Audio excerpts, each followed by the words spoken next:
주께서 이르시되 가라, 이 사람은 내 이름을 이방인과 임금들과 이스라엘 자손들에게 전하기 위하여 택한 나의 그릇이라. 아멘. 자, 우리 렘넌트들에게 하나님께서 너무너무 사랑하셔서 가장 귀한 선물을 주셨어요. 그 선물이 누구죠? 네, 예수 그리스도. 자, 예수님이 그리스도라는 사실을 안 것만으로도 그렇게 부족하고 실수하고 흔들렸던 베드로가 저번 주에 세상에서 가장 큰 응답을 받은 주역으로 변화되었습니다. 자, 그런데 오늘은 누구일까요? 자, 다 같이 말씀 제목 읽어보겠습니다. 시작. 바울이 미리 본 것. 자, 저번 주는 베드로, 이번 주는 누구라고요? 바울. 자, 그렇다면 우리 렘넌트들이 바울이 미리 본 것, 바울이 미리 본 하나님의 뜻, 메시지를 우리 렘넌트들이 내 걸로 만드는 거예요. 매주 인물이 붙잡았고 그 인물을 통해서 주셨던 복음의 메시지를 나에게 적용시키고 내가 붙잡는 겁니다. 그러면 우리 렘넌트들이 1년이 지나고 10년이 지나면 성경 속에 있는 모든 믿음의 선배들의 가장 좋은 점만 우리 렘넌트들이 다 갖는 거예요. 그러면 7명의 렘넌트와는 비교할 수 없는 하나님이 크게 쓰시는 237 나라를 살리고도 남는 인물로 바뀌어져 있을 겁니다. 그래서 한 주 놓쳤다. 그러면 우리 렘넌트들에게 얼마나 큰 타격이겠어요. 그쵸? 그래서 이번 주도 말씀 잡고 승리합니다. 자, 바울이 미리 본 것. 자, 비슷한 한 사람이 있었어요.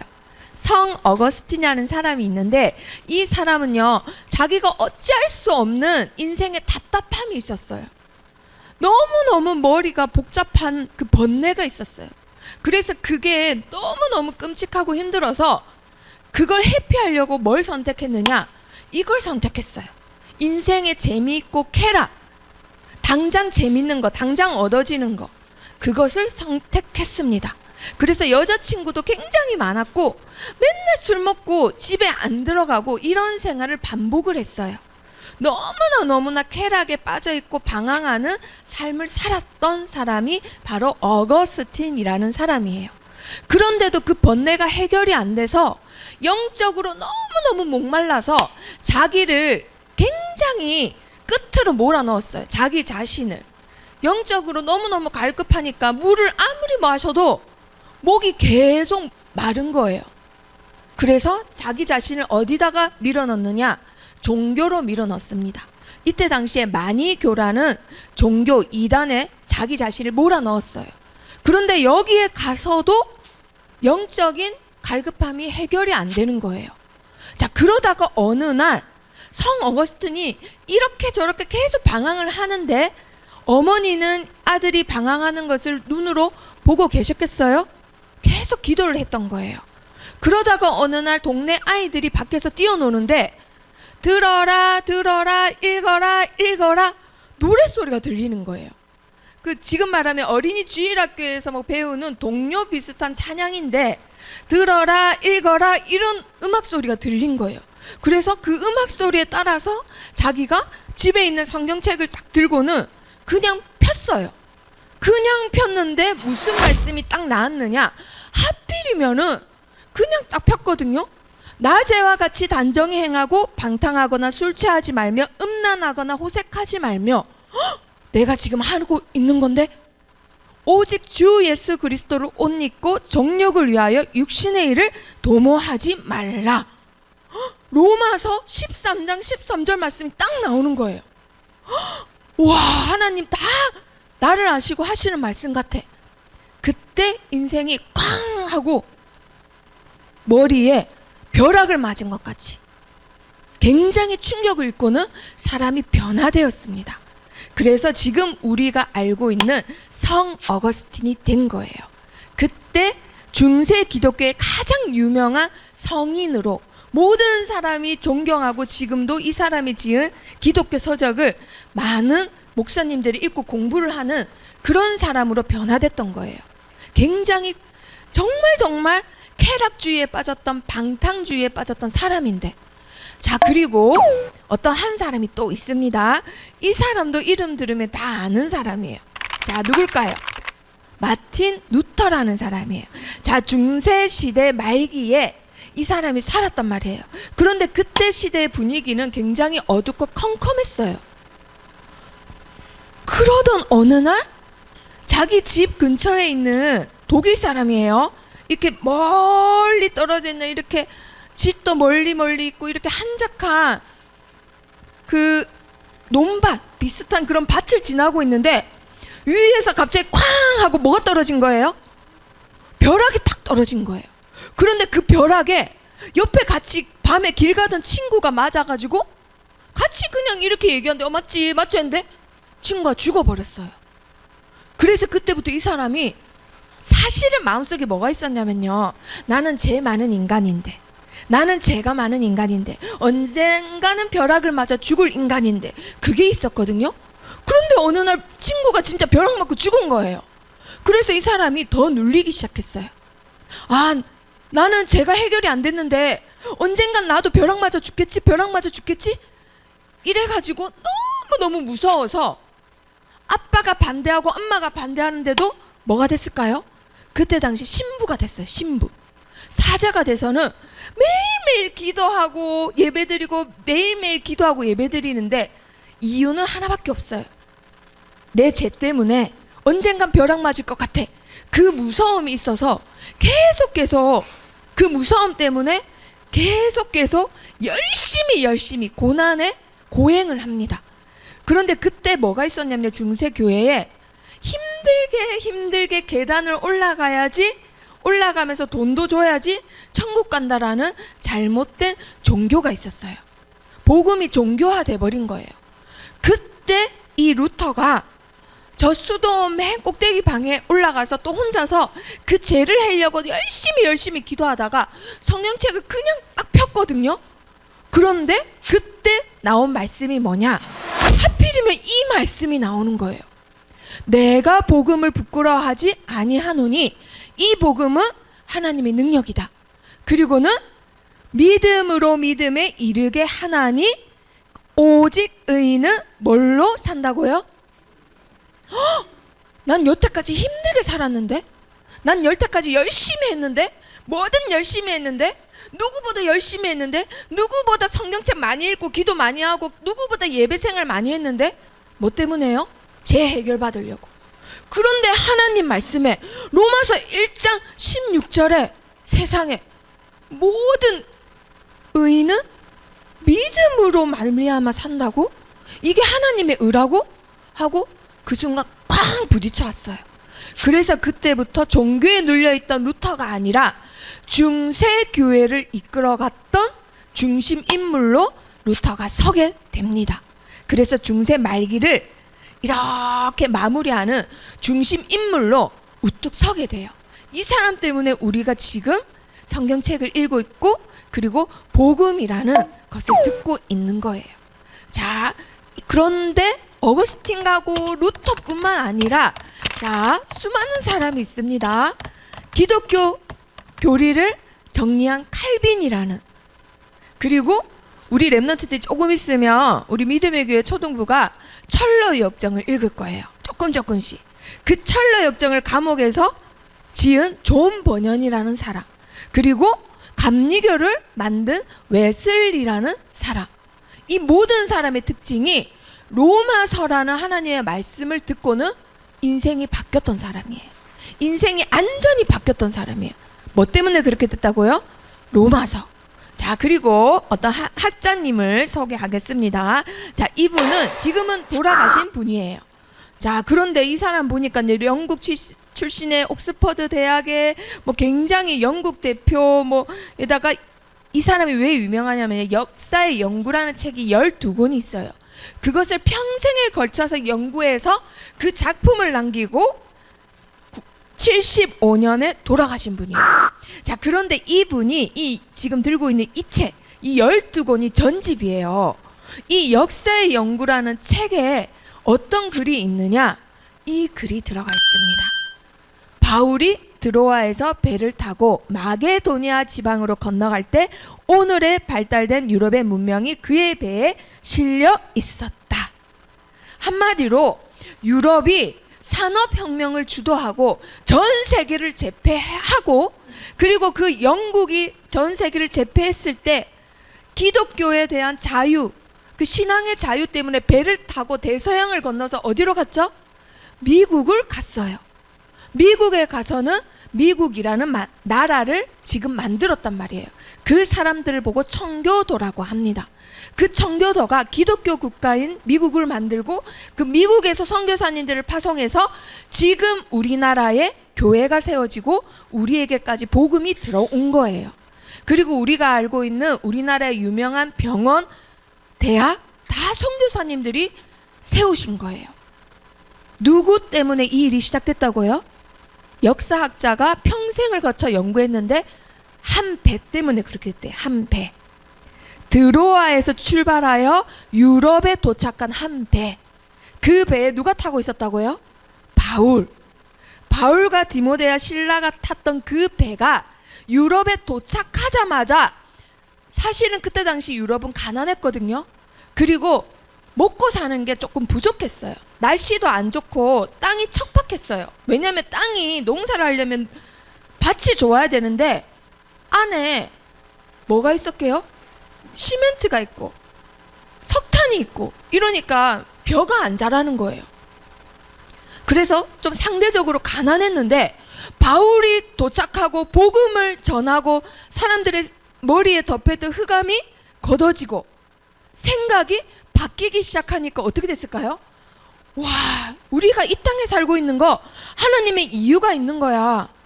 하나님이 주신 거야 하고는 땅을 파기 시작했어요. 그래서 그것을 재창조하기 시작합니다. 그 석탄을, 아무짝에 쓸모없다고 생각했던 그 석탄을 팔기 시작해요. 공장을 짓기 시작해요. 그래서 영국이 전 세계를 제패하기 시작합니다. 그래서 산업혁명이 일어났어요. 나라가 너무너무 잘 살게 됐어요.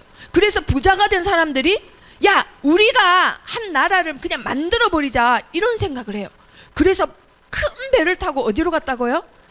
미국으로 간 거예요. 그때 당시 미국은 원주민밖에 없었어요. 그래서 그 사람들이 가서는 나라를 일구고 세계에서 가장 큰 나라로 만들어버리는 거예요. 뭐가 들어가서 그렇게 됐다고요? 복음이 들어갔기 때문에.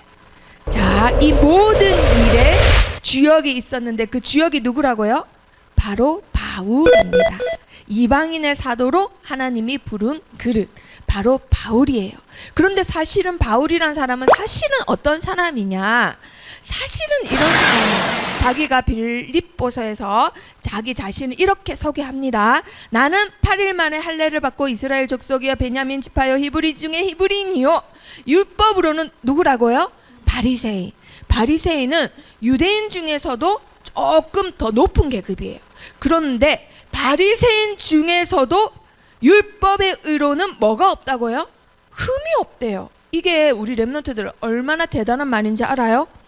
바리새인들은요 11조를 하면은 우리가 쌀 가게 가서 쌀을 사잖아요. 쌀 알을 다 세요. 그래서 그게 만약에 100억 개다 그러면 11조로 밥 알을 몇 개를 해야 돼요? 10억을 해야 돼요. 그런데 유대인들은 그렇게까지 안 지키는데 바리새인은 그것까지 다 지키는 사람.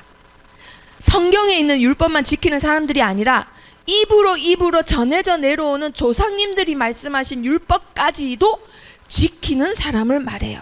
그런데 그 바리새인 중에서도 바울은 자기가 흠이 있다 없다? 없다. 나는 이렇게 대단한 사람이다. 나는 진짜 이렇게 대단한 사람이다. 지금 이렇게 거만한 표정으로 보고 있잖아요. 근데 한층 더 거만해져서 뭐라고 하는지 알아요? 자기 자신이 지금 옆에 뭐가 있어요? 책이 엄청 많아요. 여기서 우리 렘넌트들이 공부 잘하는 렘넌트들보다 비교도 할 수 없을 만큼 진짜 공부 많이 한 렘넌트예요. 자기 자신을 뭐라고 소개하느냐? 나는 유대인으로 길리기아 다소에서 났다. 이 말은 유대인이지만 해외파 출신이라 이 말이에요. 문학도시 출신이다.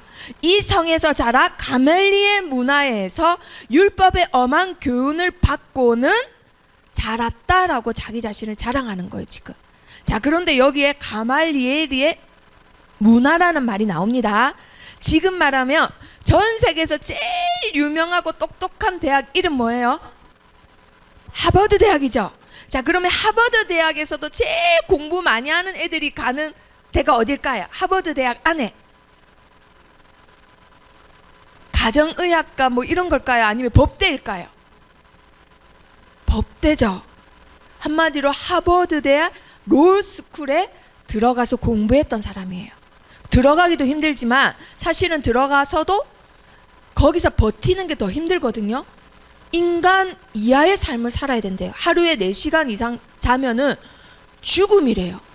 그 정도로 잠도 안 자고 계속 외워야 되는 하버드 대학 법대에서 한마디로 공부한 사람이래, 이 말이에요. 누구보다 나는 공부 많이 했다. 누구보다 더 유명한 스승님의 수제자다. 나만큼 공부 많이 한 사람이 있느냐?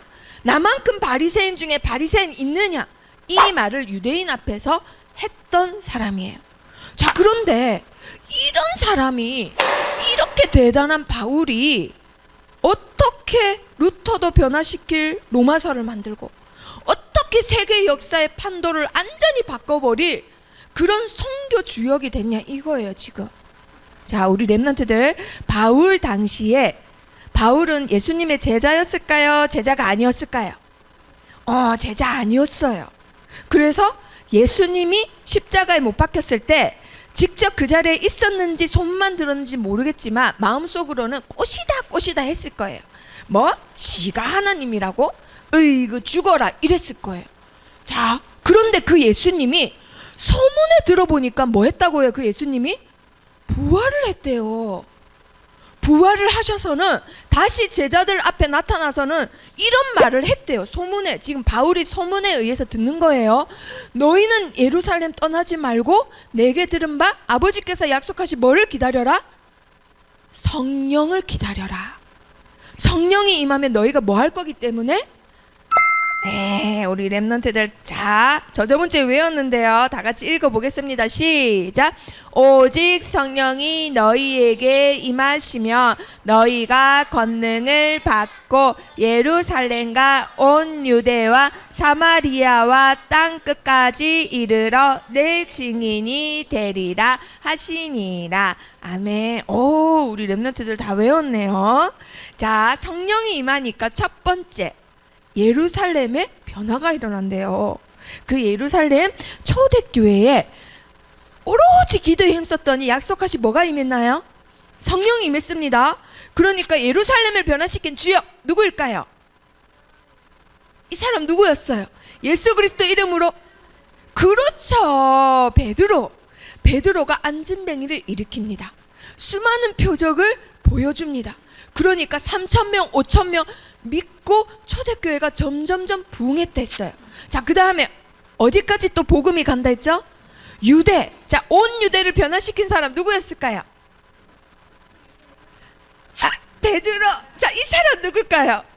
돌에 맞아 첫 번째로 순교한 목사님이 아니라 집사님이에요.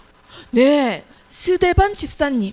그 집사님 한 명 때문에 온 유대까지 복음이 들어갑니다. 왜냐?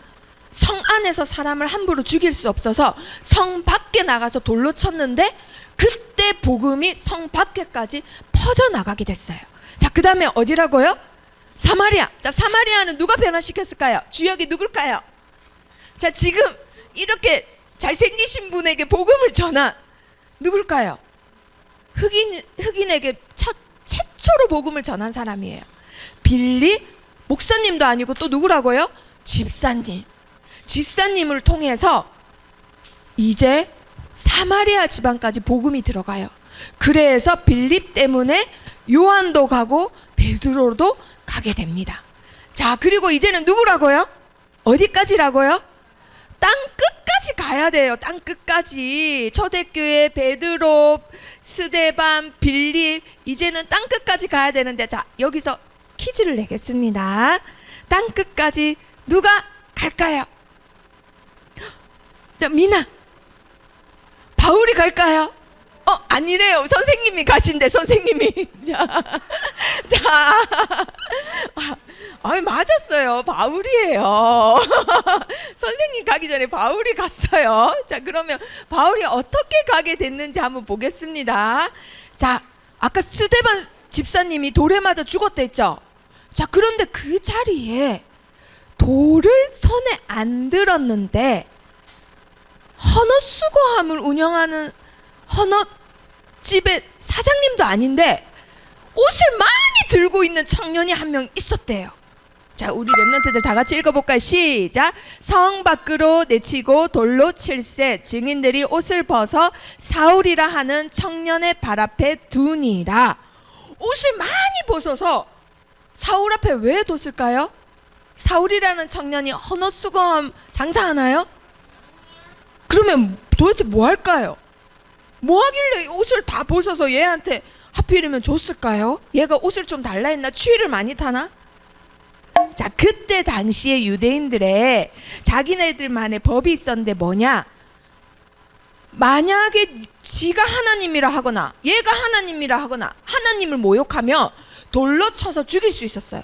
그런데 그냥 돌로 쳐서 죽이면 내 감정에 의해서 얘를 죽이고 싶어서 죽인 것밖에 안 되니까 공식적으로 죽일 표시를 내기 위해서 증인을 한 명 꼭 세웠어요. 그런데 그 증인한테 자기의 겉옷을 맡깁니다. 네가 이 일의 증인이다. 네가 이거에 책임져야 된다. 이런 표시로 겉옷을 줬던 겁니다.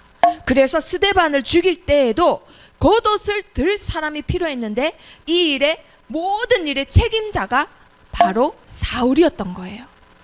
그러면 이 사울이 도대체 어떤 마음으로 했을까요? 사도행전 8장 1절에 마음이 이랬답니다.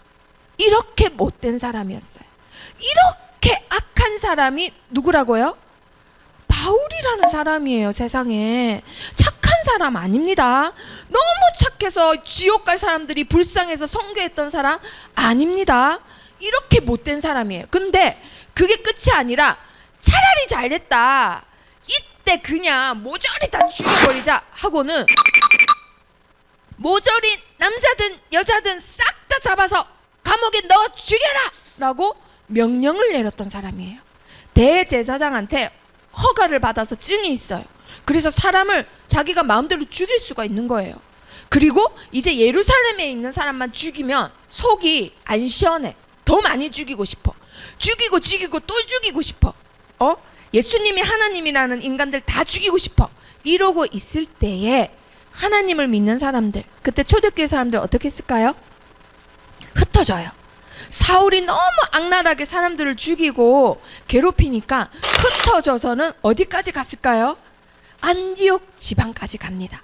그래서 최초로 아시아까지 복음이 전달돼요. 그래서 수많은 사람들이 그때 죽게 돌아오는 일이 일어났어요. 자, 그러면 그때 바울의 마음은 어땠을까요? 자, 다 같이 읽어볼까요? 시작. 사울이 주의 제자들에 대하여 여전히 위협과 살기가 등등하여 대제사장에게 가서 다메섹 여러 해당에 가져갈 공문을 정하니. 지금 어떻다고요? 위협과 살기, 사람을 죽이고 싶은 그 살기가 가득해요. 사람이 완전히 흑암 덮인 사람이에요. 그쵸? 그 사람이 이제는 더 많은 사람을 죽이기 위해서 공문을 들고는 말을 타고 저 멀리 이스라엘 끝에 있는 땅 다메섹까지 따그닥 가는데, 자, 호련이가 뭘까요? 우리 랩런트들 요즘 우리 랩런트들의 유행은 뭐예요? 갑자기 이거예요. 하나님이 갑자기 나타나세요. 무엇으로 나타나세요? 강한 빛으로 나타나세요. 누구 앞에? 바울 앞에. 너무 강한 빛이어서 말이 깨르르 이래서 엎어졌어요. 그리고 눈이 앞이 안 보여. 너무 눈부셔 이러는데 하늘에서 갑자기 자기를 부르는 소리가 들려요. 그러면서 네가 나를 왜 박해하느냐라고 물어보세요. 나는 네가 박해하는 누구다? 예수다. 그 순간 바울이 어떤 생각했을까요? 내가 박해했다고? 깜짝 놀랐을 거예요. 여태까지 예수님을 믿는 사람들만 죽였는데, 분명히 예수라는 자는 십자가에 못 박혀 죽었는데, 그런데 그분이 십자가에서 다 이루었다는 소식은 들었단 말이에요. 진짜 이분이 다 이루신 그리스도구나. 그리고 이분이 진짜 부활하신 하나님이시구나. 그 짧은 순간 여태까지 소문으로만 듣고 자기가 죽였던 많은 사람들이 말했던 예수가 그리스도고 그분이 하나님이라는 말을 자기가 직접 체험하게 되는 순간인 거예요. 체험한 거는 아무리 빼려고 해도 안 빼집니다. 바울이 그 순간 예수님을 만나 인생이 완전히 변화돼요. 예수님을 박해하던 자에서 예수님을 100% 확신을 가진 자로. 그래서 눈이 안 보여서 다메섹에 다른 사람 손에 이끌려서 들어가요.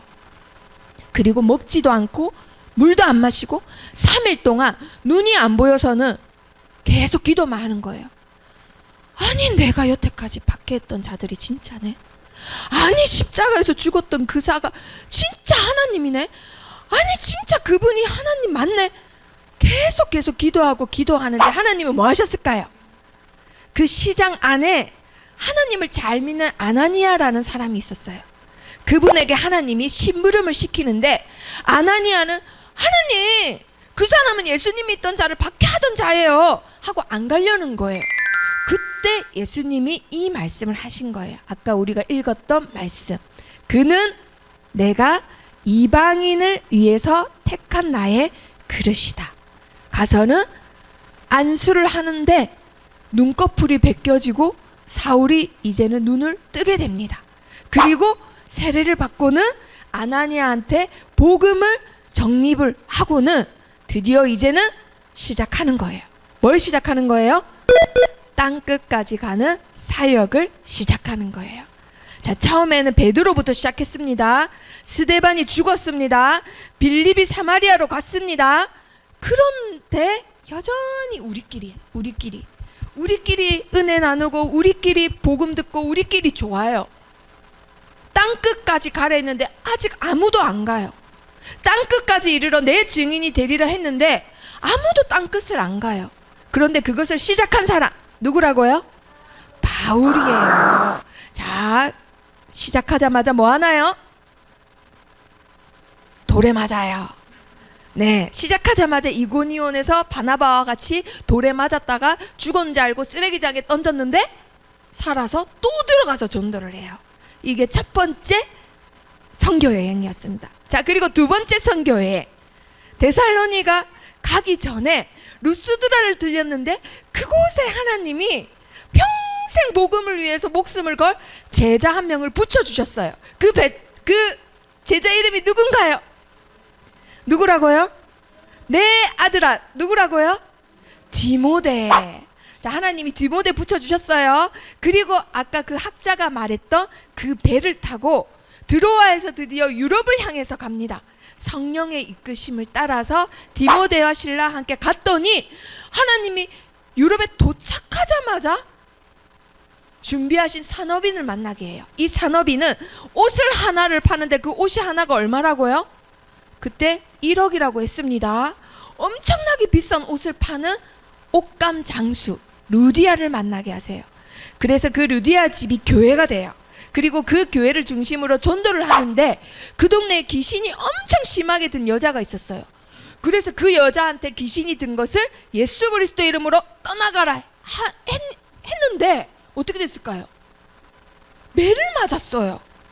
엄청나게 매를 많이 맞고 감옥에 들어갔어요. 아니, 하나님, 전도하라 해서 전도했는데 나보고 때리고 또 때리고 또 때리고 너무해요 이럴 줄 알았는데 너무너무 감사해서 지금 신라하고 막 찬양을 하는 거예요. 그리고 천사가 옥문을 열어줬어요. 그래서 옥문이 연 것만 보고는 그 간수가 난 이제 죽었다, 제수가 도망갔으니 난 이제 죽었다 하고 자살하려는데 바울이 얼른 어떻게 합니까? 우리 여기 아직 있다, 죽지 마라 해서는 간수와 간수 가족까지도 복음을 듣게 됩니다. 자, 이렇게 해서 이제는 어디로 갔을까요? 데살로니가 지역으로 갔어요. 근데 그곳에는 많이 배우고 많이 가진 자들이 많았어요. 처음으로 예수님이 이 땅에 오셔야 될 이유를 설명을 하니까 많은 기부인들이 예수님을 주로 시인하게 됩니다. 자, 그리고 나서는 우상이 엄청 많고 철학자가 엄청 많은 에덴으로 갔어요. 거기 가서도 복음을 전했어요. 그리고 드디어 고린도 지방으로 가니까 하나님이 이쯤 되면 바울 통과 하고는 누굴 만나게 하셨을까요? 하나님의 히든카드 브리스길라 아굴라 부부를 만나게 하신 거예요.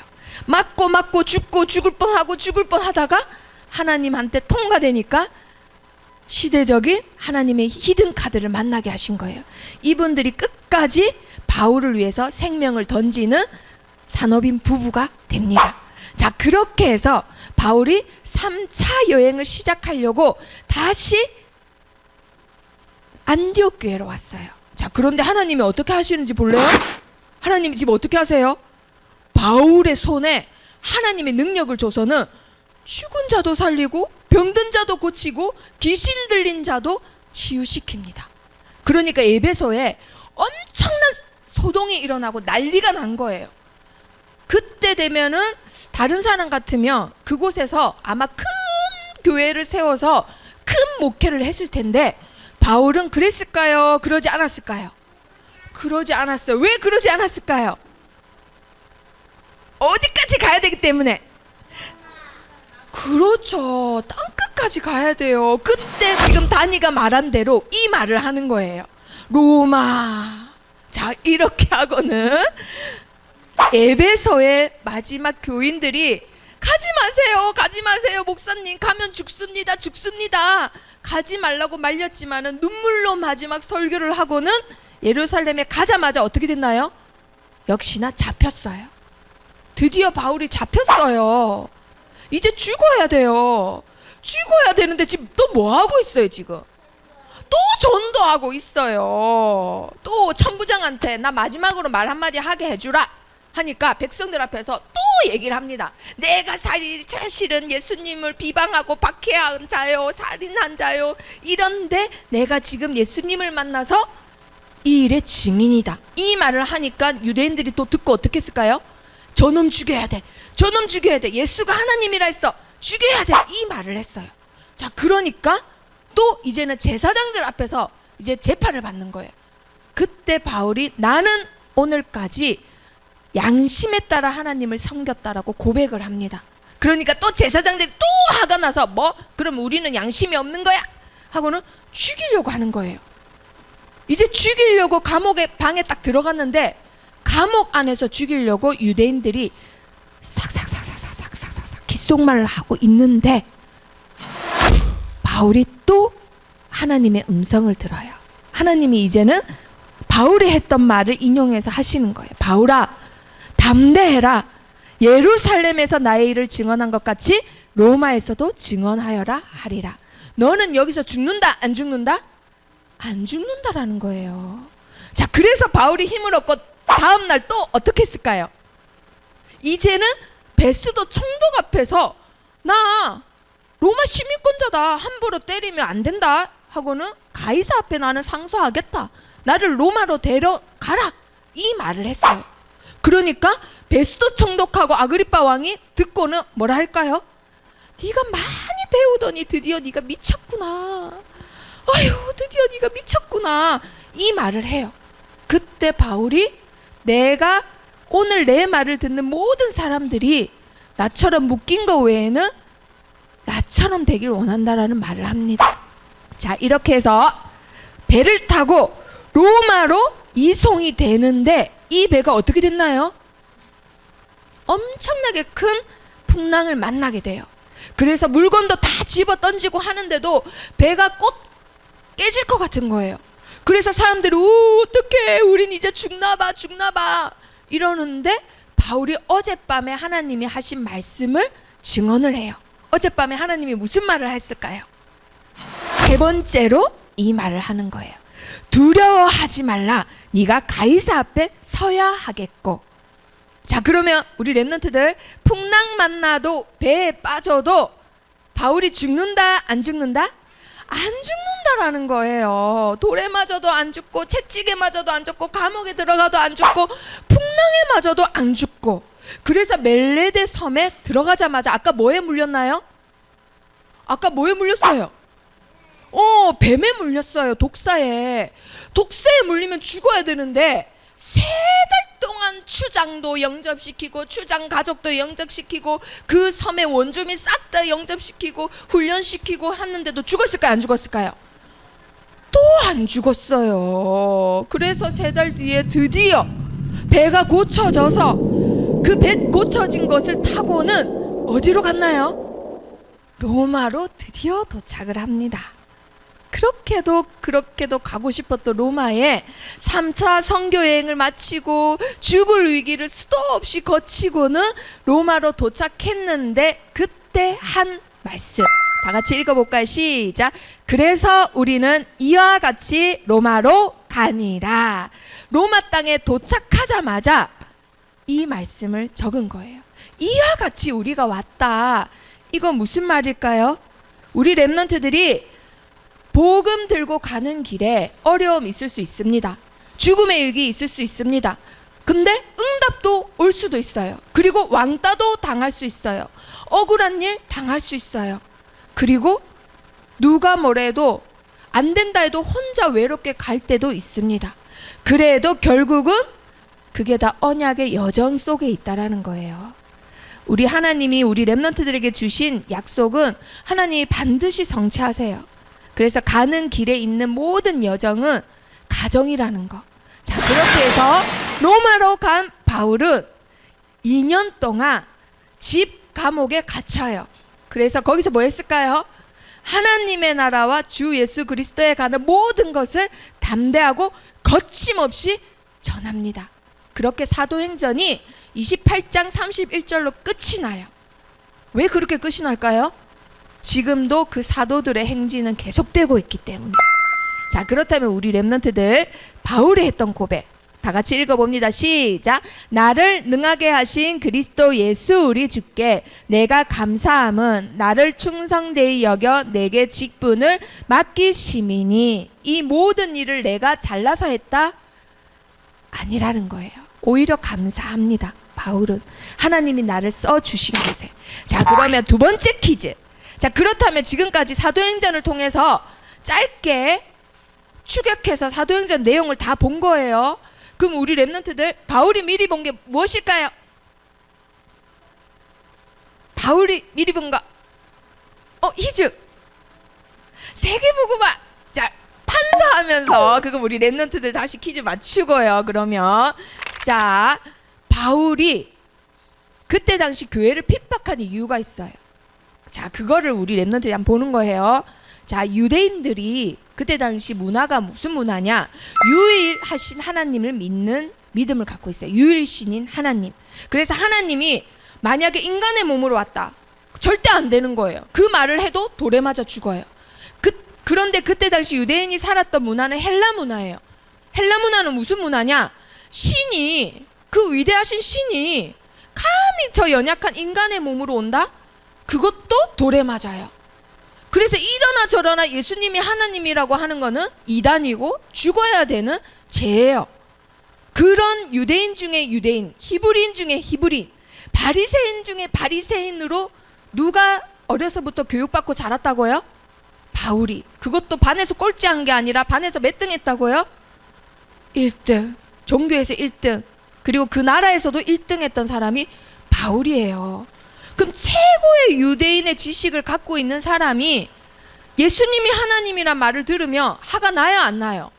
너무 화가 나요. 그래서 죽였던 거예요. 그러니까 하나님이 그 바울을 일부러 부르셔가지고는 주여 누시나이까, 나는 네가 박해하는 예수라 하는 순간 완전히 자기가 평생 배웠던 지식이 가짜라는 것을 깨닫게 됩니다. 세상에서 공부해야 되는 이유, 세계복음화. 하지만 그게 진짜가 아니라는 거예요. 아시겠죠? 바울이 평생 최고로 배웠던 학문 가짜라는 거예요. 자, 그리고 나서는 예수님이 다 이루셨다, 그 그리스도를 붙잡고는 이 고백을 합니다. 자, 자, 다 같이 읽어볼까요? 시작. 그는 근본 하나님의 본체시나 하나님과 동등됨을 취할 것으로 여기지 아니하시고. 자, 빌립보서 2장 6절의 말씀으로 바울이 고백을 했죠. 자, 그러면 이어서 말씀을 통해서 우리 랩런트들이 바울이 미리 본 거, 자, 퀴즈를 맞추시길 바랍니다. 자, 도대체 바울이 미리 본 게 무엇이냐? 자, 바울을 통해서 오늘 보겠습니다. 원래 하나님의 형상이었던 바울이 유대인 문화 속에서 유대인 지식으로 교육을 받고 자랐습니다. 그래서 예수님이 하나님이 아니라는 지식으로 평생 최고로 공부 잘해서 자랐어요. 자, 그렇게 해서 자랐더니 어떻게 됐나요? 자, 사도행전 8장 1절에서 3절에 자기 자신을 이렇게 고백을 합니다. 나는 그리스도의 비방자, 박해자, 핍박자이다. 자, 학교 공부 열심히 해요. 복음 없이 열심히 해요. 나중에 크면은 그러한 아이는 나중에 복음을 비방하고 복음을 박해하고 복음 가진 자를 핍박하는 자로 자라게 된다, 이 말이에요. 그러한 자 바울을 보고 예수님이 나는 네가 박해하는 예수라라고 직접 찾아가셨어요. 자, 우리 랩런트들 세상 학문을 바울은 뭐라고 했느냐? 빌립보서 3장 4절에서 8절에 보니까요, 버려질 것이라고 고백을 합니다. 자, 우리 랩런트들이 복음 없이 공부하는 친구들에게 답을 줄 수 있는 이유, 내가 그 친구보다 공부를 못해도 가진 것이 없어도 답을 줄 수 있는 이유, 이 친구들이 공부하고 가지고 있는 것, 사실은 버려질 것들을 쫓아가는 사람들이기 때문에 굳이 가치 없고 굳이 나중에 버려질 쓰레기를 모으려고 열심히 아둥바둥 살아가는 자들이기 때문에 우리 랩런트들이 답을 줄 수 있다라는 거예요. 자, 그리고 바울이 자기 자신을 4절에 이렇게 고백했습니다. 육신을 신뢰했던 자라고. 자, 눈에 보이는 나중에 없어질 것, 한마디로 한계가 있는 유한한 삶을 사는데도 불구하고 그것을 자랑하던 바울이었어요. 나중에 복음 듣고는 여기서 이렇게 고백을 해요. 내가 사실은 너희들보다 더 했다. 너희들보다 더 육신적이고 너희들보다 육신을 의지하고 너희들보다 진짜 많이 배웠다. 누구보다 열심히 살았다. 그런데 그거를 그리스도 안에서 뭘로 여긴다? 배설물로 여긴다. 이제는 그런 거 내가 가지는 것보다 그리스도 안에서 발견되어지기를 원한다라고 고백을 합니다. 우리 랩런트들, 바울이 평생을 청년이라고 해봤자 40대예요. 그때 당시 40년을 유대인들은 태어나자마자 유모차에 걸려져 있는 말씀을 달달 외워야 돼요. 옹알이도 하기도 전에. 그게 유대인이에요. 그런데 바리새인은 더 심해요. 우리 랩런트들이 기억 니은 공부할 때 바리새인들은 하나님 말씀 10계명을 외운다고요. 그렇게 누구보다 열심히 살았는데 이제는 그거 예수님 만나고 보니까 뭐다? 배설물이다 라고 하는 거예요. 그러면 배설물 그거 공부할 필요 없겠네요? 그 말이 아니라, 그 말이 아닙니다. 이제는 배설물을 그래도 가진 자들에게 답을 주려면 대화가 돼야 돼요. 그쵸? 그래서 세계복음화 때문에 도구로 삼기 위해서 공부를 하는 거예요. 자, 그리고 이러한 삶들, 자기는 헌신했다라고 합니다. 참아왔다라고 해요. 나 많이 참았어 라고 합니다. 그런데 나중에 이들이 갖는 것은 행복이 아니라 뭐를 갖죠? 실망을 가져요. 자, 돈을 위해서, 돈이 전부라고 하기 때문에 돈을 위해서 자기의 시간과 건강을 헌신을 합니다. 친구 만날 시간에 돈 벌려고 더 아둥바둥 살아요. 하지만 그 돈이 나중에 어떻게 하죠? 나에게 실망을 안겨줘요. 자, 그리고 권력이 다다. 특히 남자아이들은 그 권력을 지향하면서 자리 욕심에 회사에 취직해서도 더 높은 자리 하면서 낮은 자리에 있는 친구들은 자기도 모르게 무시하고 그렇게 살아가요. 자, 그런데 나중에 그 권력이 자기한테 뭘 주죠? 실망을 준단 말이에요. 자, 그리고 이것도 저것도 아니야, 건강한 게 최고야 하면서 건강을 위해서 아침 저녁으로 뛰고 몸에 좋은 거 다 먹고 거의 다 모든 돈과 시간을 건강에 투자하지만 나중에 그 건강이 나를 영원하게 건강하게 해주나요? 실망을 안겨준다라는 거예요. 이게 육신을 신뢰하는 삶입니다. 나는 헌신했다라고 하지만 나중에 돌아오는 건 실망이라는 거예요. 자, 이렇게 사는 사람들을 보고 예수님은 뭐라고 하시느냐? 뭐라고 하실까요? 죄인이라고 하십니다. 죄인. 아까 우리가 예배 시간 전에 찬양을 했죠. 그 가사 그대로 너무나 넓으나 붉은 죄를 가진 죄인이라는 거예요. 그 붉은 죄를, 그 붉은 피를 사람은 씻을 수 있을까요? 없을까요? 없습니다. 그리고 죄인된 상태로는 하나님 만날 수 있을까요? 없을까요? 없어요. 그걸 설명하고 있는 게 바로 지금 로마서입니다. 자, 어거스틴과 루터와 그리고 존 번영가, 존 웨슬러와 기타 등등 수많은 불신자들을 인생을 180도 바꿔버린 세계에서 가장 사람에게 영향력을 많이 준 책이 바로 로마서라는 책이에요. 그 로마서를 통해서 우리 렘넌트들이 지금 구원의 길을 보겠습니다. 자, 죄인은 하나님께 갈 수 있다고요? 없다고요? 갈 수 없습니다. 그걸 말하는 것이 로마서 1장이에요. 자, 그러면 우리 렘넌트들 로마서 한번 펴보겠습니다. 로마서 1장.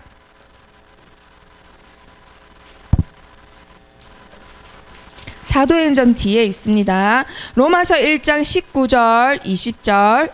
자, 로마서 24장에서 32절 내용이 인간은 다 죄인이라는 거예요. 너무나 죄가 많아서 내용을 읽어보면 너무나 더러운 내용도 있어요. 자, 그런데 우리가 하나님 모른다고 핑계 댈 수 없다라는 거예요. 죽어서 지옥에 갔습니다. 그런데 지옥에 간 사람이 하나님한테 따지는 거예요. 하나님, 저는 한 번도 누가 전도해 준 적 없거든요. 그리고 우리나라는 불교 나라거든요. 그래서 선교사님도 한 명도 안 들었거든요. 그럼 난 너무 억울하잖아요. 나 천국 보내주세요. 누가 따졌어요. 그러면 하나님이 미안 하고는 천국에 데리고 오실까요? 이미 말씀을 주셨습니다. 자, 19절 20절 읽어봅니다. 시작. 이는 하나님을 알 만한 것이 그들 속에 보임이라. 하나님께서 이를 그들에게 보이셨느니라. 창세로부터 그의 보이지 아니하는 것들 곧 그의 영원하신 능력과 신성이 그가 만드신 어디에 보여졌다고요? 만물에. 하나님이 세상을 창조하실 때 이미 그 창조하신 모든 것에 하나님의 능력과 위엄, 영광 싹 다 넣어 놓으셨대요. 그래서 어떤 자도 핑계 댈 수 있다 없다? 핑계 댈 수 없다. 들어본 적 없어요. 나 전도사님 만난 적 없어요. 나 교회 구경도 못 해봤어요. 그거 핑계 댈 수 없다. 이미 창조주께서 너희들에게 하나님 알만한 것들을 너희 속에 다 넣어놨다. 그래서 모든 사람들은 종교심이 있는 겁니다. 자, 그런데도 불구하고 왜 우리가 하나님을 만날 수 없느냐? 우리의 신분이 뭐기 때문에? 죄인이기 때문에. 그래서 하나님께서 의를 나타내셨어요. 의. 아무것도 할 수 없는데 우리에게 의를, 옳은 길을 내주셨다 이 말이에요. 자, 그 의가 누굴까요? 바로 독생자 예수 그리스도이십니다. 자, JX, 지저스 크라이스트. 자, JX로 쓰면 됩니다. 자, 하나님의 의 3장 21절 다 같이 읽어봅니다. 시작. 이제는 율법에 하나님의 한 의가 나타났으니 율법과 선지자들에게 증거를 받은 것이라. 자, 하나님의 의가 나타났는데요. 22절 다 같이 읽어봅니다. 시작. 곧 예수 그리스도를 믿음으로 말미암아 모든 믿는 자에게 미치는 하나님의 은이 차별이 있다 없다? 없다. 누구든지 살인을 저렇게 많이 한 바울도 하나님을 믿기만 하며 믿음으로 말미암아 하나님의 의가 나타난다라고 되어 있습니다. 자, 그래서 그 누구도 바울에게 뭐라 할 수 없는 거예요. 모든 사람이 사도가 돼도 너는 되면 안 되지. 너는 예수 믿는 자들 많이 죽였잖아. 다른 사람 다 돼도 너는 되면 안 되지 라고 말할 수 없는 거예요. 그게 하나님의 의기 때문에. 하나님은 누구든지 차별 없이 믿기만 하며 하나님의 의를 베푸시는 긍휼의 하나님이시기 때문에. 자, 그래서 그 예수 그리스도가 무슨 일을 당하셨나요? 골고다 언덕에서 십자가의 고난을 받으시고 죽으셨습니다. 자, 8절 다 같이 읽어봅니다. 8절.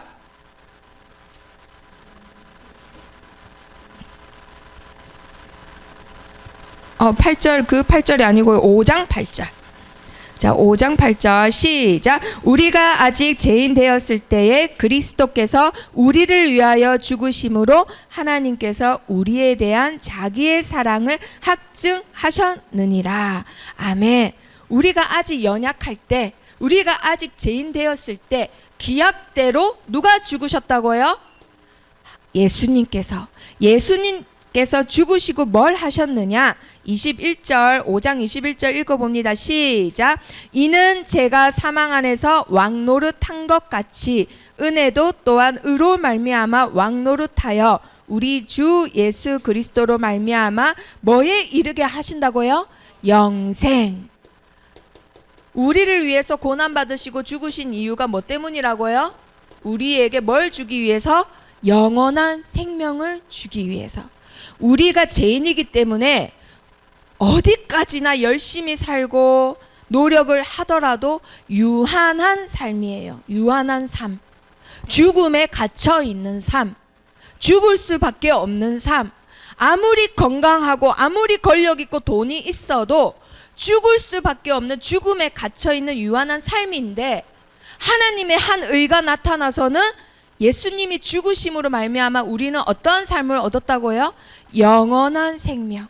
새 생명을 얻었습니다. 자, 그러한 자는 어떤 일이 일어날까요?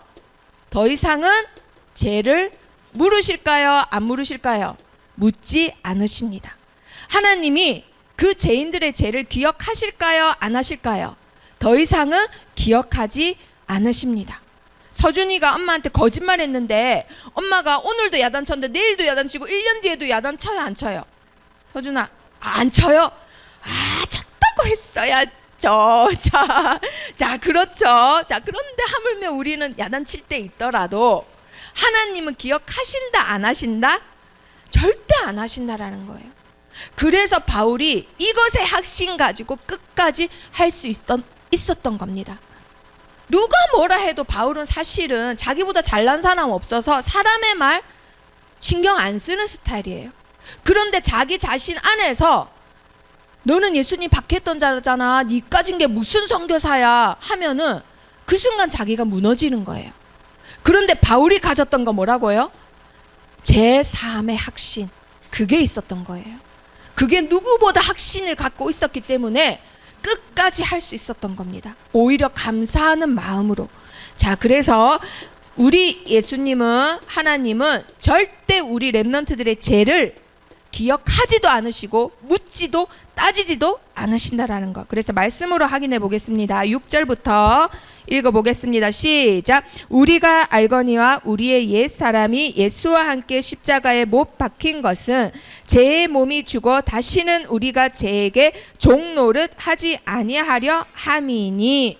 더 이상 옛사람은 죽었습니다.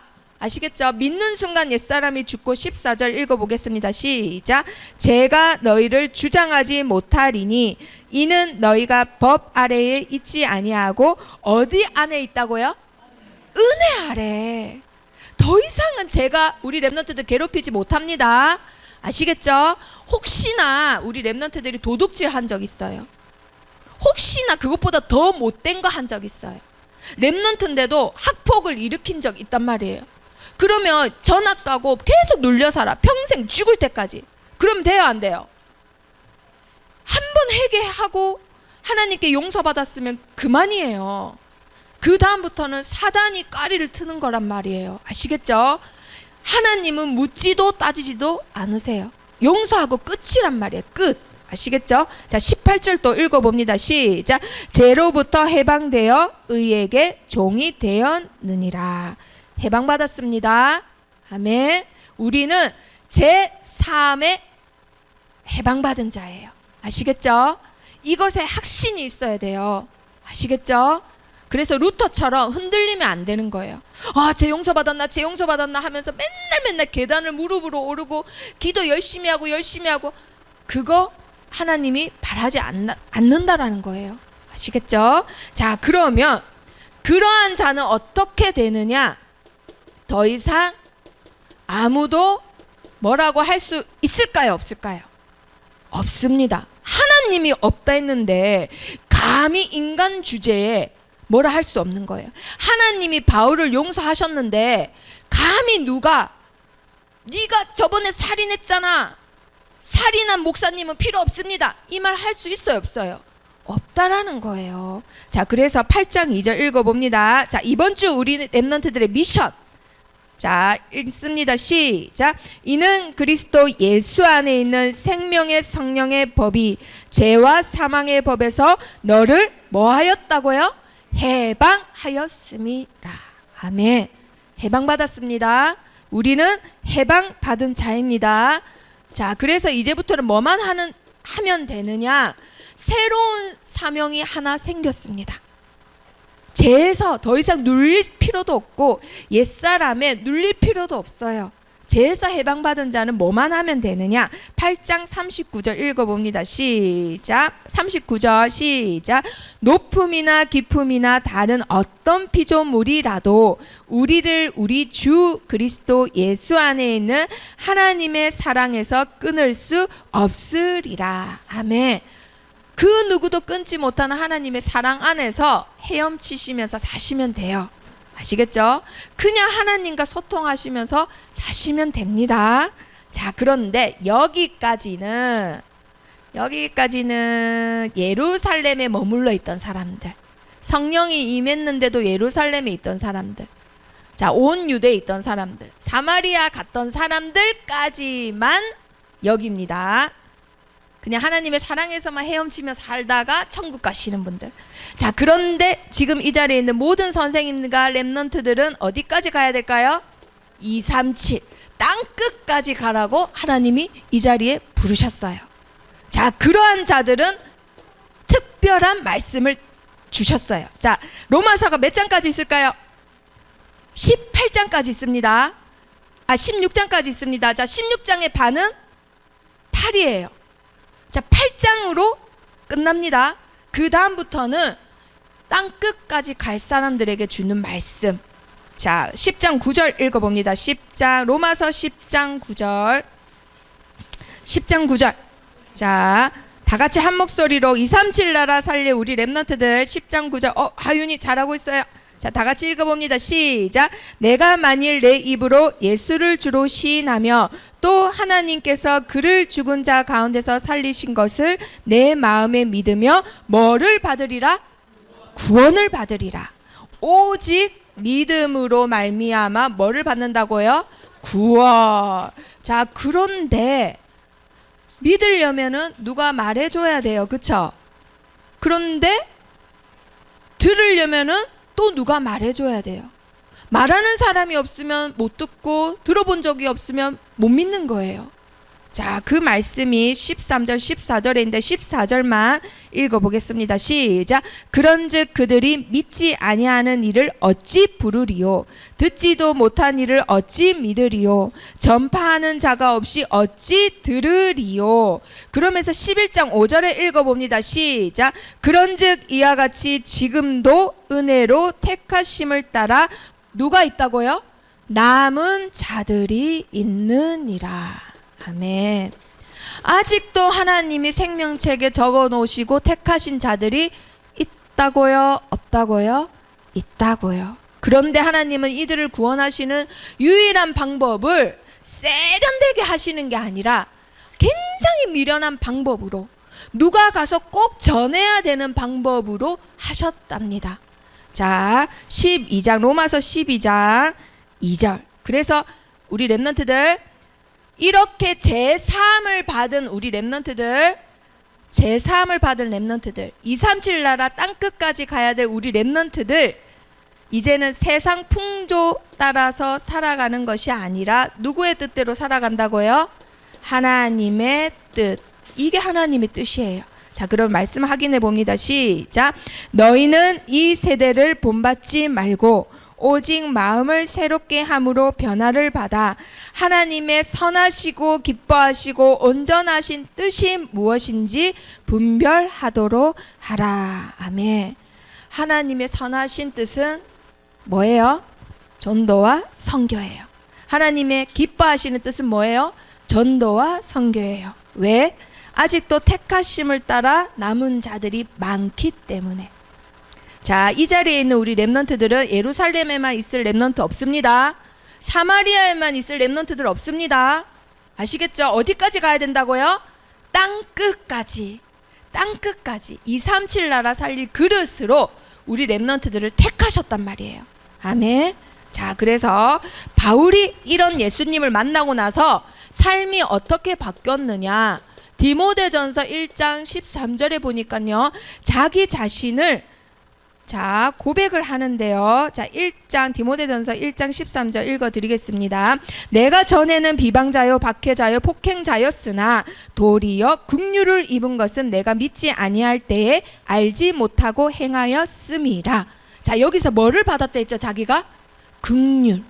우리 렘넌트들이 이제부터 기도해야 할 것은 이거예요. 이거. 내가 뭘 하겠습니다. 뭘 하겠습니다. 이게 아니라 하나님이 나를 불쌍히 여겨셔야 돼요.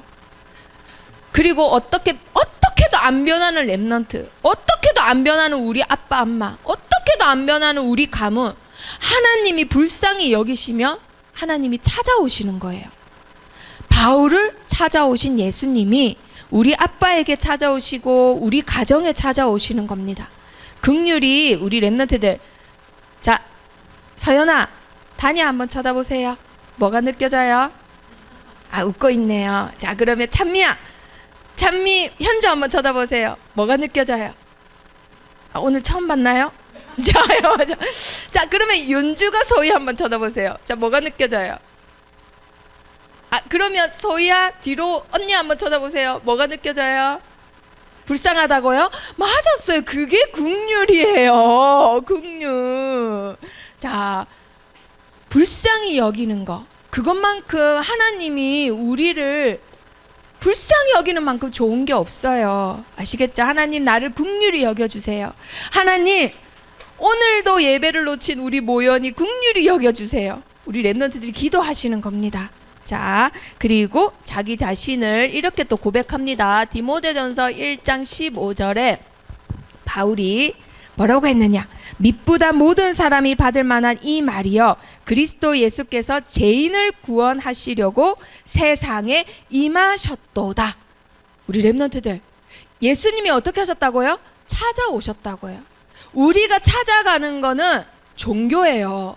그런데 예수님이, 하나님이 죄인을 위해서 찾아오셨어요. 그럴 때 우리는 변화를 받습니다.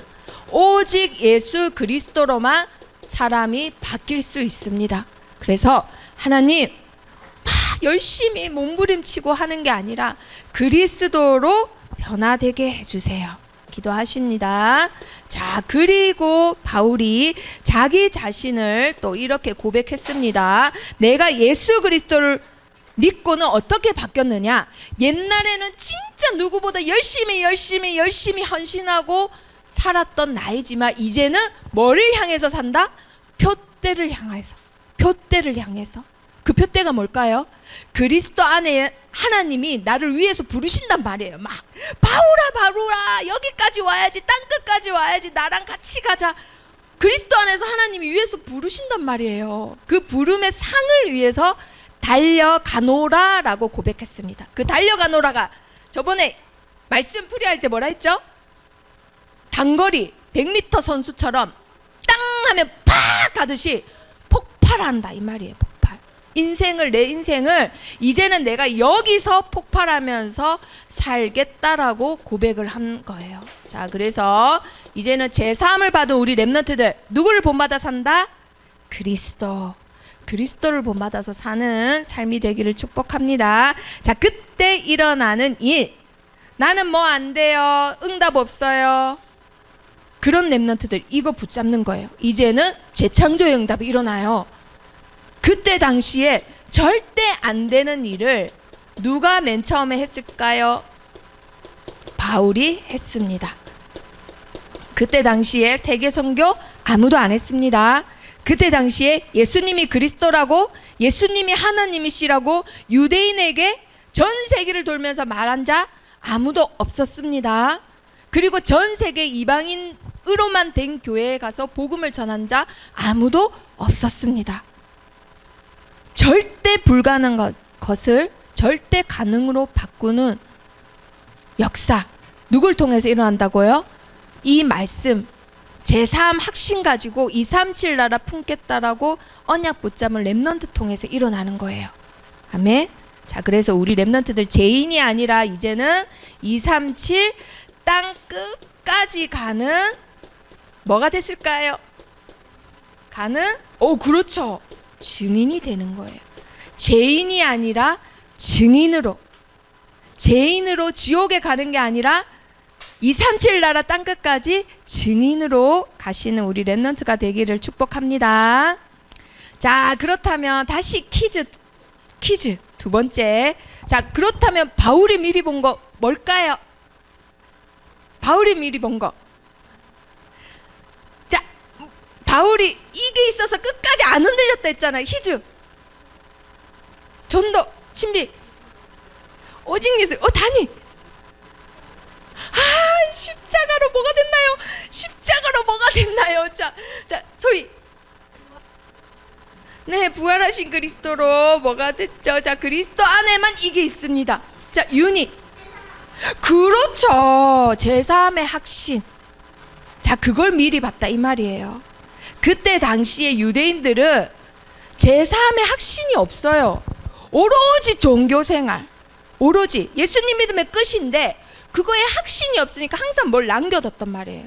그런데 바울은 로마서에서 그거를 확신 있게 전하는 거예요. 로마에 있는 이방인들에게. 한 번도 나에게 설교를 들어본 적 없는 교인들에게 너희는 믿음으로 말미암아 구원받았다. 그래서 아브라함 얘기를 한 거예요.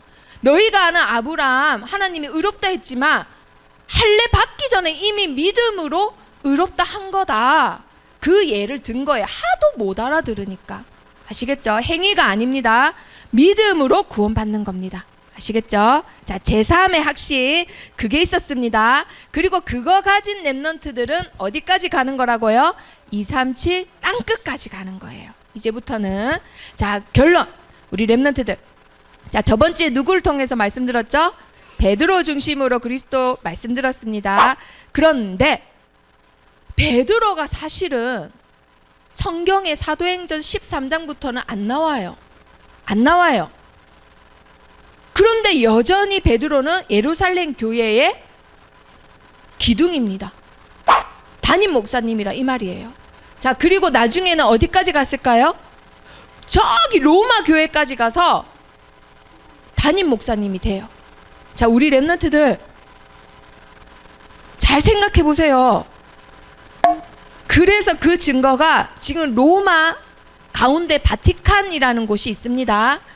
바티칸은 뉴스에 나오는 그 교황 있죠, 교황. 뿔 이렇게 나오고 흰 옷 입은 굉장히 못생긴 할아버지 나오잖아요. 그 할아버지가 사실은 베드로를 닮은 거예요. 그래서 여기 보면은 바티칸 메뉴에 11개 그 사도들 동상이 있거든요. 그 동상 가운데가 베드로 동상이에요. 한마디로 베드로가 로마에 가서 수장이 지도자가 됐다라는 증거예요, 이게. 자, 그런데 우리 렘넌트들 한번 생각해 봤나요? 그러면 사도행전이 베드로 중심으로 이야기가 돼야 돼요. 그쵸? 그런데 사도행전은 베드로가 앞에 잠깐 나왔다가 뒤에부터는 누가 나오나요? 이 사람이 나오잖아요. 누가 나와요? 바울이 나와요. 실제로는 이것보다 더 흉측했을 거예요. 사람을 많이 죽였던 얼굴. 그리고 메브리코의 대머리에 그 막 얼굴이 되게 그랬대요. 그래서 간질이 있어서 가끔 가다가 거품 물고 쓰러지고 그랬던 사람이에요. 그런데 거기에다가 자기 자신을 뭐라 하죠? 죄인 중에 괴수. 죄인 중에서도 제일 못된 사람. 거기다가 육신적으로는 늘 자기 자랑만 하는 사람. 나 열심히 한다. 나 헌신 많이 한다. 너희 나만큼 공부 많이 했냐? 그런 거 자랑했던 사람. 그런데 이 사람이 예수님을 만나고 뭘 가졌다고요? 제사함. 제사함의 확신을 갖고는 오직 그리스도 안에만 제사함이 있다.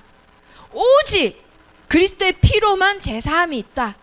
오직 십자가를 통해서 그 은혜의 풍성함을 따라서만 제사함이 있다. 그 확신을 갖고 나서부터는 흔들림이 전혀 없었어요. 아무도 뭐라 하지도 못해요. 죽을 위기 와도 끝까지, 땅 끝까지 237 나라 이방인의 사도로 달려가는 거예요. 어디까지 달려갔다고요? 237 나라까지 날아갔다고요. 아시겠어요? 그때 바울이 감옥에 나갔다 스페인까지 갔다가 또 감옥에 잡혀서는 머리가 잘려 죽습니다. 그때 베드로는 어떻게 죽었을까요? 베드로는 유대인이 내려오는 또 보는 책이 따로 있거든요. 거기서는 유대인 중에 대장이기 때문에 그 교회의 로마 교회의 수장이기 때문에 로마에서는 베드로를 공개 처형을 했어요. 십자가 모양 거꾸로 세워서. 그런데 바울은 담임 목사도 아니고 뭐 큰 교회 뭐 소속된 것도 아니고 아무것도 아니에요. 비주류인 거예요. 비주류.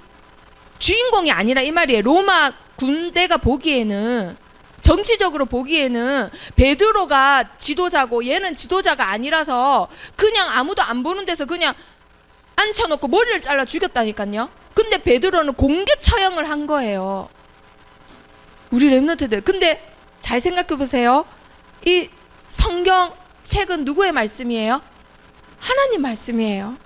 그러면 우리 같으면 베드로 얘기를 할 텐데 하나님은 하나님 말씀에 베드로 얘기하세요? 바울을 통해서 얘기하세요? 바울을 통해서 얘기하세요. 그럼 우리 랩런트들 하나 깨달아야 되겠죠.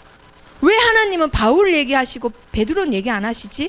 사실은 베드로가 로마까지 가서 로마 교회의 수장이 됐는데 십자가에 거꾸로 죽었는데 그때 당시 최고의 주류였는데 왜 하나님이 비주류인 바울을 통해서만 얘기하시지? 왜 그 뒤에 로마서부터 시작해서 계속 바울을 통해서만, 서신서를 통해서만 말씀하시지? 그거 우리 랩런트들 한번 생각해 보세요. 지금 생각해 보세요. 자, 생각해 보세요. 자, 퀴즈. 왜 그러실까요? 하나님 도대체 왜 그러실까요? 하나님의 관심은 오직 이것밖에 없는 거예요. 바울이 끝까지 마음에 담았던 하나님의 말씀. 자, 다 같이 읽어볼까요? 시작. 나더러 또 이르시되 떠나가라. 내가 너를 멀리 이방인에게로 보내리라 하셨느니라. 자, 우리 랩런트들 어디까지 간다? 땅끝까지 237 나라 품은 그릇이 되기를 축복합니다. 자, 선생님들하고 포럼하세요. 그거는. 자, 첫 번째. 모든 사람은 뭐다? 하나님 떠난 죄인. 그렇다면 죄인은 누구를 만나야 될까요? 오직 예수님만 만나면 됩니다. 우리가 그리스도 안에 그 은혜의 풍성함을 따라 그의 피로서만 구속 곧 제사함을 받았느니라 라고 했어요. 제사함의 확신 우리 랩런트들 갖기를 바랍니다. 제사함 하나님은 절대 기억도 안 하세요. 아시겠죠? 묻지도 않으세요. 한번 용서하면 끝입니다. 자, 그런 랩런트 이제부터는 뭐 한다? 어디까지 간다? 237 땅끝까지 영원 구원이 하나님의 뜻이에요. 그래서 그 뜻에 따르는 삶이 되기를. 자, 옆에 친구하고 축복해 봅니다. 땅끝까지 가자. 땅끝까지 237 나라까지 가자. 자, 바울을 변화시켰던 하나님께서 우리 랩런트들을 237 나라 그릇으로 택하셨습니다. 축복합니다. 기도하겠습니다. 살아계신 하나님, 바울이 미리 본 그리스도 안에 제 삶을 믿고 확신 가지고 237 나라 땅끝까지 제 삶에 유일한 길이신 그리스도를 전하는 전도자로 자라게 해주세요. 예수 그리스도 이름으로 기도합니다. 아멘.